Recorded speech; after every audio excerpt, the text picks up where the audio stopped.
Hello and welcome back to my style experiments, or just welcome. It depends on if you're new or not, but I haven't drawn a side profile in this style before, so I'm trying to figure that out. So one of the big things when you're thinking of side profiles is you have to figure out how much projection you want, like how forward do you want the nose to be, how forward do you want the mouth to be. Usually you're going to want the chin to line up with the forehead. Not always, depends on the style, but usually. But you also usually don't want the nose to not, like right under the nose. You usually don't want that to be directly in that line either. And you also have to think about, how much space from the eye to the nose bridge do you want? So I'm happy with this one. I'm happy with my decisions. Another little art trick that I pulled off here that I've been doing since middle school, maybe, is if you want to draw like a bust here, like where you don't want to draw the entire body to the edge of a page, a way you can make it look a little more natural is if you end it not just like at the end of the neck. Don't pay attention, cut it right off. It's a lot more natural looking and complete if you kind of follow an imaginary neckline of like their clothes, like an imaginary garment. So that's what I was thinking when I was kind of ending that and shaping that. It's kind of what her shoulders would look like if her shoulders are slightly turned towards us compared to her face, and that kind of thing, so that it would more naturally end. Like, I actually kind of, when I'm doing the background, I kind of indicate clothing, but I don't really define it because I didn't want to, because it seemed like a lot of work. It wouldn't have been a lot of work, but it seemed like a lot of work. So yeah, I'm just kind of continuing onward. I'm going to talk about how I break up my line work on different layers, because I'm doing it in 4 different layers. So the general layer, which is all of the skin, the eye, iris, and then I have the eyebrow layer, and then I have the rest of the hair layer, but I actually have a temporary 5th layer where I'm putting new strokes in the hair on that, and then I'm erasing them out, and then I'm merging it with the hair layer, just because if you've already merged it, sometimes you have to be really careful when you erase. And if you haven't, you don't have to be that careful. So there's a temporary 5th layer, but the 4th layer that I'm going to do in a bit is I'm going to do the eyelashes on their own layer. But also the kind of hair ribbon ascot thing. It's not an ascot, is it? I don't know what an ascot is really fully. Is on the sitting skin eye layer. That's just layer that does not have to do with hair or eyelashes. It matters later because I do end up coloring line art. Except for the eyelashes. I tend to like to leave eyelashes completely black. But, rather the line work of the eyelashes, I do leave areas open to color in, which is what I'm doing here. I'm figuring out how much I want to be black and how much I want it to be the color of her eyelashes. Because I hadn't figured out what hair color I wanted her to have yet. I thought about it later. So that's always something you have to think about. How much, if you're doing a style like I'm doing, where you don't have just pure black eyelashes, or like you have erased areas of the eyelashes. Yeah, I was zooming in and zooming out so I could kind of get a view of the complete picture of her eyes and like the balance of them, because another thing I like to do with profiles that I did here is that you show a little bit of the eyelashes on the far eye. It's nice to just leave a little visual cue that yes, you don't see it, but she has another side of her face. It's there, it exists. It doesn't actually exist because you haven't drawn it, but theoretically it exists, and you'll just never see it.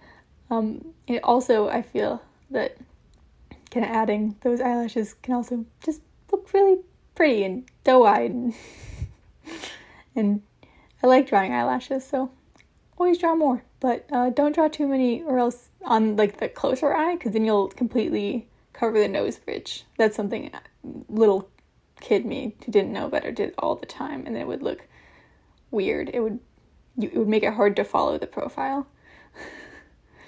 So yeah, it's a balance.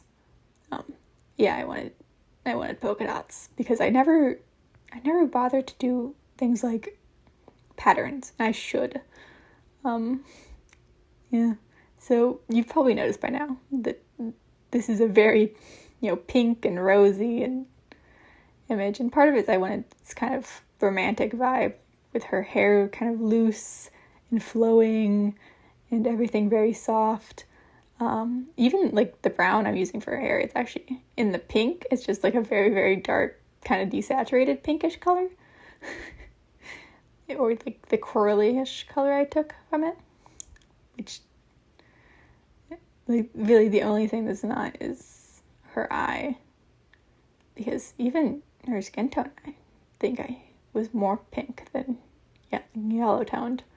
And I'm about to blush a lot of it in a second. Yep. Figuring out the blushing.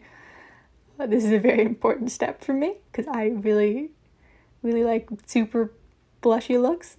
So what I'm doing is I'm using a soft brush, but then I'm also, several times in there, I did actually blur it with like just a Gaussian blur effect over the whole layer, which kind of takes down the color, but it also really makes everything look smooth, which you want when you're blushing. And here I'm doing everything on a multiply layer. I just find it easier to do it on a multiply layer, so then instead of having to color pick exact colors and all that, you can erase to get back to your base color instead of having to recolor your base color. I especially like it, I'm doing this on a different layer than the blushing, so the blushing is not disturbed. That's another thing I like about that.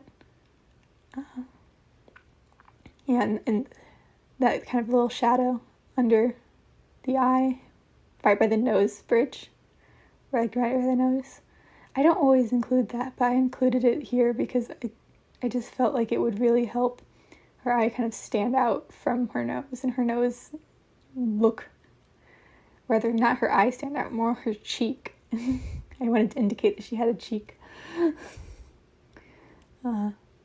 Yeah, and this is also just with the multiply layer. I'll use a second multiply layer to just kind of break it up a little bit, but it's not actually as dark and as dramatic a separation of color as I usually do, because I'm doing, everything's kind of toned down. It's not a very high contrast drawing, this one.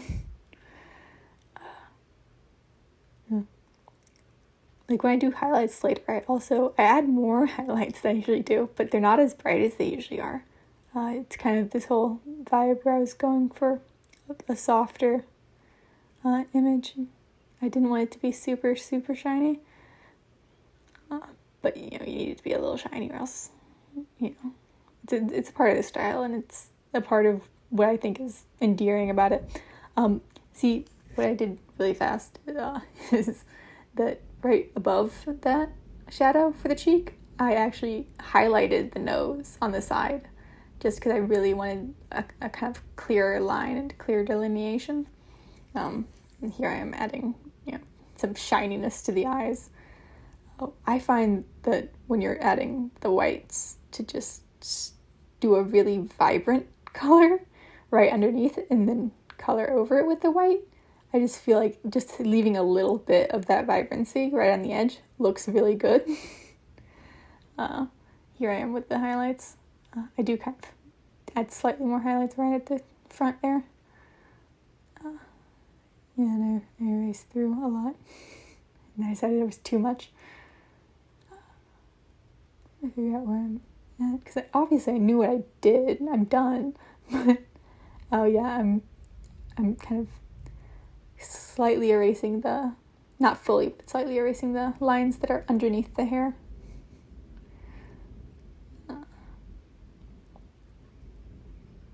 And yep, I like to just kind of, with the same brush I use for the line art, I like to color pick and then draw kind of loose hair. And here I'm also actually going to the eraser and doing a very soft erase around the front and the end if they look messy, because sometimes when you're doing really fast lines it looks a little messy. And so if it bothers me, I'm kind of erasing it a little bit. Yeah, and we're done. All right. Yeah. Well, hope you enjoyed.